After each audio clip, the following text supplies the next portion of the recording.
This is ABC 15 Arizona at 10. All of a sudden, I heard the loudest explosion in my life. It's a story and a sight you can't forget. A gas leak explosion blowing the roof off a Chandler business, hospitalizing 4 fathers. It has been nearly 5 months since that blast rocked the plaza near Ray and Rural. Now, for the first time and only on ABC 15, one of the men inside that printing shop is sharing his story. The traumatic experience of how, in a matter of seconds, his life changed forever. Here's ABC 15's Zach Crenshaw.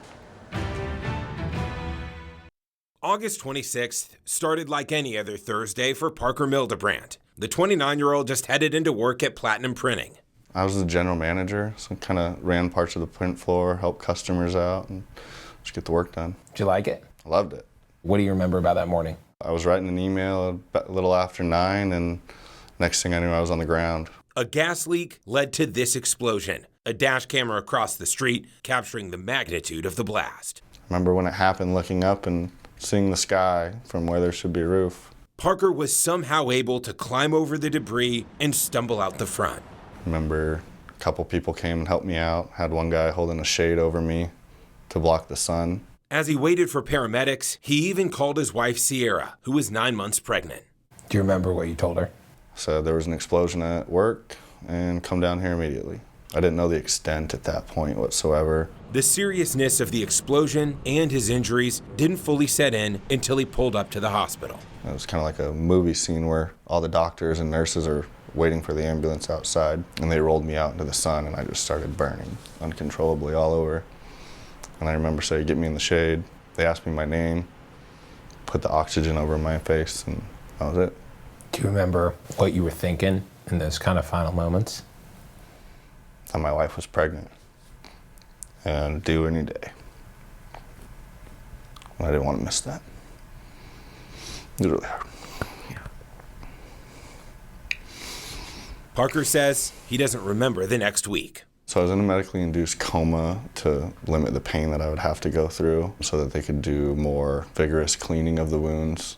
Just days after he woke up, he got the FaceTime. Sierra had delivered their beautiful 8-pound girl, Riley. It was just really hard not to be there for her because we are so close, and she's my best friend. While mom and baby returned home, Parker was in the hospital for 29 days, then another full week at physical therapy. They wanted me to be able to function with a newborn baby at home.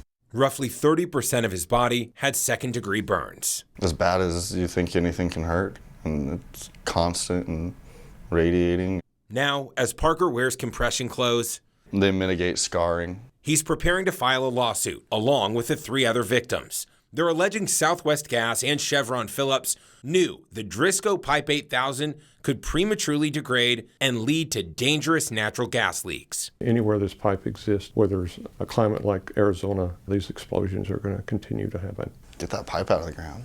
Why wouldn't you? This happens far too often. Yesterday was probably too late. They should have already done it. Parker and his attorney buddy Rake are hopeful the companies will now prioritize safety. In the meantime, he's torn between loving the stay-at-home dad life. She's pretty awesome. We have a good time. And being eager to get back to work again. I'll look forward to the day that I can go back out there. And when Riley inevitably asks one day about dad's scars, he'll have the story and life lesson ready to share. I would explain it as you never know what's going to happen. You got to love unconditionally all the time. Zach Crenshaw, ABC 15, Arizona.